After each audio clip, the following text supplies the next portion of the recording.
Hi guys, very good morning and welcome to my channel विजय जांगड़। दोस्तों, आज की इस 5 मिनट की क्लास में हम इंटेरोगेटिव एडवर्ब और रिलेटिव एडवर्ब के बीच का अंतर जानेंगे। इससे पिछली क्लास में हमने इंटेरोगेटिव प्रोनाउन और रिलेटिव प्रोनाउन के बीच का अंतर जाना था। तो चलिए देखते हैं कि क्या है डिफरेंस इन दोनों के बीच।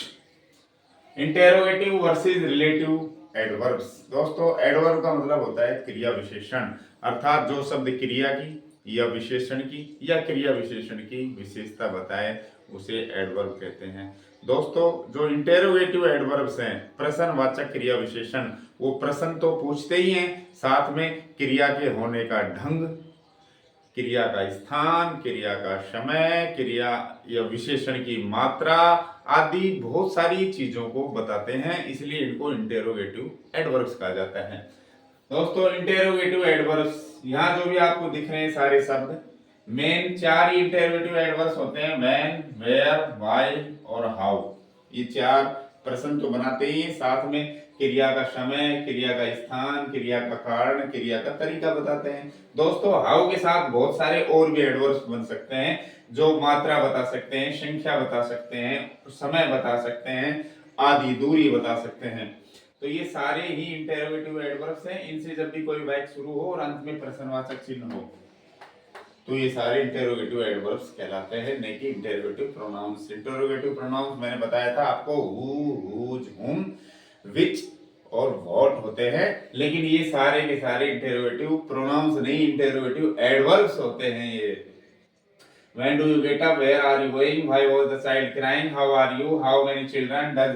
दोस्तों, हाउ मैनी संख्या पूछने के लिए काम में आता है और हाउ मच मात्रा पूछने के लिए। ये अनकाउंटेबल नाउन के लिए यूज होता है, ये काउंटेबल नाउन के लिए यूज होता है। और हाउ मैनी के बाद जब भी नाउन लगेगी वो प्लूरल लगती है, जैसे हाउ मैनी चिल्ड्रन, चाइल्ड नहीं लग सकता। और हाउ मच के बाद अनकाउंटेबल नाउन लगती है जो अगणनीय होती है, how much money, how much milk, how much water आदि। दोस्तों, हाउ फार दूरी के लिए हाउ लॉन्ग का अर्थ है कितना लंबा या कब से या कब तक। हाउ ऑफन का मतलब फ्रीक्वेंसी, कितनी बार कोई काम करते हो आप। हाउ सून मतलब समय के लिए आता है कितना जल्दी। तो ये सारे क्वेश्चंस इन्हीं से बने हुए हैं, ये सारे इंटेरोगेटिव एडवर्ब्स हैं दोस्तों। अब ये जो 4 हैं शुरू वाले, ये ही रिलेटिव एडवर्ब्स बन सकते हैं, बन जाते हैं, क्योंकि नाम ये रिलेटिव, रिलेटिव का मतलब दो क्लोज को जोड़ेंगे, रिलेशन बनाएंगे, उनके बीच में ये स्थापित होंगे, संबंध वाचक क्रिया विशेषण होते हैं दोस्तों। जैसे रिलेटिव प्रोनाउंस होते थे हु, हुज, हुम, उसी तरह व्हेन, वेयर, व्हाई, हाउ, ये भी रिलेटिव प्रोनाउन नहीं, रिलेटिव एडवर्ब होते हैं, वो रिलेटिव प्रोनाउंस होते हैं। ये दो वाक्यों को जोड़ते हैं और इनका अर्थ दोस्तों बदल गया। इसका अर्थ कब था, हो गया जब। इसका अर्थ कहां था, इसका अर्थ हो गया जहां। इसका अर्थ क्यों था, इसका अर्थ हो गया जिस कारण से। इसका अर्थ था कैसे, इसका अर्थ है जिस तरह से या जैसे।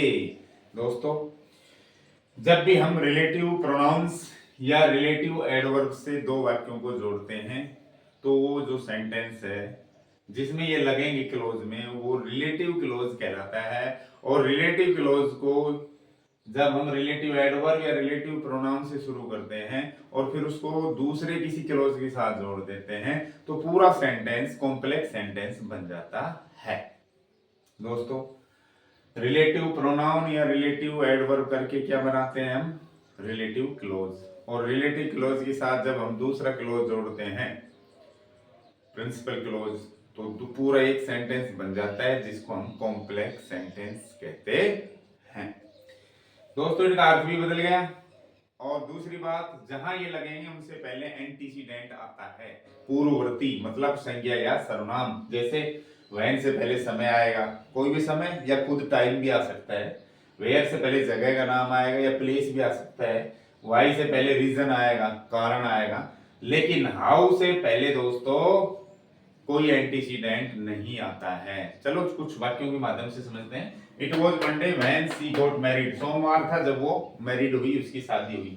देखो यहाँ वहन आया है और वहन से पहले क्या आना चाहिए, एंटीसीडेंट, जो कि एक संज्ञा होती है। तो इस संज्ञा की विशेषता ये बता रहा है कि मंडे था और मंडे को क्या हुआ, उसकी शादी। ठीक है।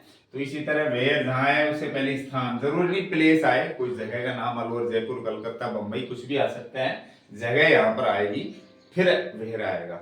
इसी तरह वाई, वाई से पहले रीजन आएगा, क्या आएगा, कारण है, कारण वाई ही फेल, किस तरह वो फेल हो गया, जिस तरह वो फेल हो गया, जिस कारण से वो फेल हो गया, इज अननोन, वो अज्ञात है।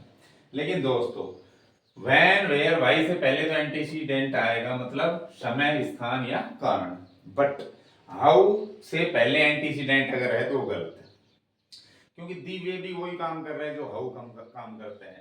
ये कह रहा है दिस इज द वे, यही वो तरीका है, हाउ ही अर्न्स मनी, जिस तरह वो धन कमाता है। तो जिस तरह और तरीका वो तो एक ही बात हो गई, तो इसलिए गलत माना जाता है, इसलिए इससे पहले कोई एंटीसीडेंट न लगाए जाए। ये होगा इसका सही, this is how he earns money, यही वो तरीका है जिस तरह वो धन कमाता है, ठीक है। इसी तरह this is how he talks, यही वो तरीका है जैसे वो बात करता है, जिस तरह से वो बात करता है वो यही तरीका है। तो दोस्तों हाउ से पहले एंटीसीडेंट यानी द वे नहीं आता है। दोस्तों how, when, where, why, how, इनसे नाउन क्लोज भी बन जाता है। ये उस समय भी दो वाक्यों को जोड़ेंगे और नाउन क्लोज बन जाएगा। अब भी ये दो वाक्यों को जोड़ रहे हैं, लेकिन यहाँ एडजेक्टिव क्लोज बन रहा है। एडजेक्टिव क्लोज कब बनता है, जब इन शब्दों से पहले एंटीसीडेंट हो, राइट।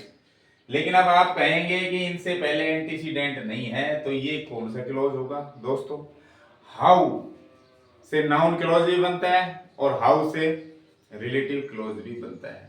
अंतर क्या है, और दोनों में ही एंटीसीडेंट आता नहीं है, नाउन क्लोज में भी एंटीसीडेंट नहीं होता है और एडजेक्टिव क्लोज में भी एंटीसीडेंट नहीं होता है। तो पहचाने कैसे दोस्तों, शुरू का जो क्लोज होता है अगर उसका जवाब व्हाट लगाने से मिलता है तो वो समझ लो वहां पर ये नाउन क्लोज है, हाउ वाला क्लोज।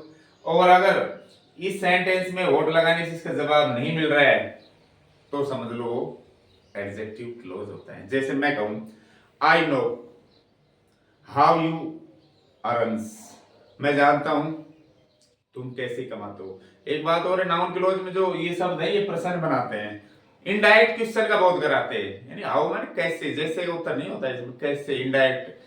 तो आई नो मैं जानता हूं, हाउ यू अर्न्स तुम कैसे कमाते हो, मैं जानता हूं। अब आई नो मैं जानता हूं, ये प्रिंसिपल क्लोज है, इसमें हमने वोट लगाएंगे, यानी तुम क्या जानते हो, तो इसका उत्तर क्या है, तुम कैसे कमाते हो, मिल रहा है उत्तर। तो वहां पर तो ये नाउन क्लोज है दोस्तों।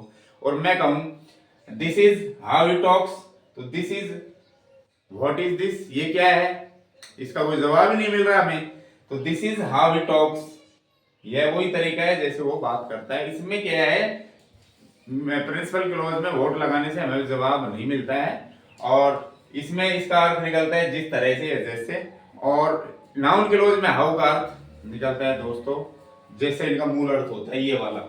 नाउन क्लोज में ये ही अर्थ निकलता है, इनडायरेक्ट क्वेश्चन करते हैं नाउन क्लोज में, लेकिन एडजेक्टिव क्लोज में इन सब का ये अर्थ निकलता है। और ये तो वैसे भी क्लियर है, इनसे पहले एंटीसीडेंट आएगा। कंफ्यूजन ये है कि हाउ को कैसे पहचाने कि नाउन क्लोज है या एडजेक्टिव क्लोज। तो प्रिंसिपल क्लोज में वोट लगाने से पूछो, जवाब मिल रहा है तो नाउन क्लोज है, और जवाब नहीं मिल रहा है तो एडजेक्टिव क्लोज होता है दोस्तों। This is how he talks, जिस तरह से वो बात करता है वो तरह वो तरीका यही है। तो दोस्तों ये थे अपने इंटरोगेटिव और रिलेटिव एडवर्ब्स, ये 4 इंटरोगेटिव एडवर्ब्स हैं मूलतः, और हाउ से बहुत सारे बन गए।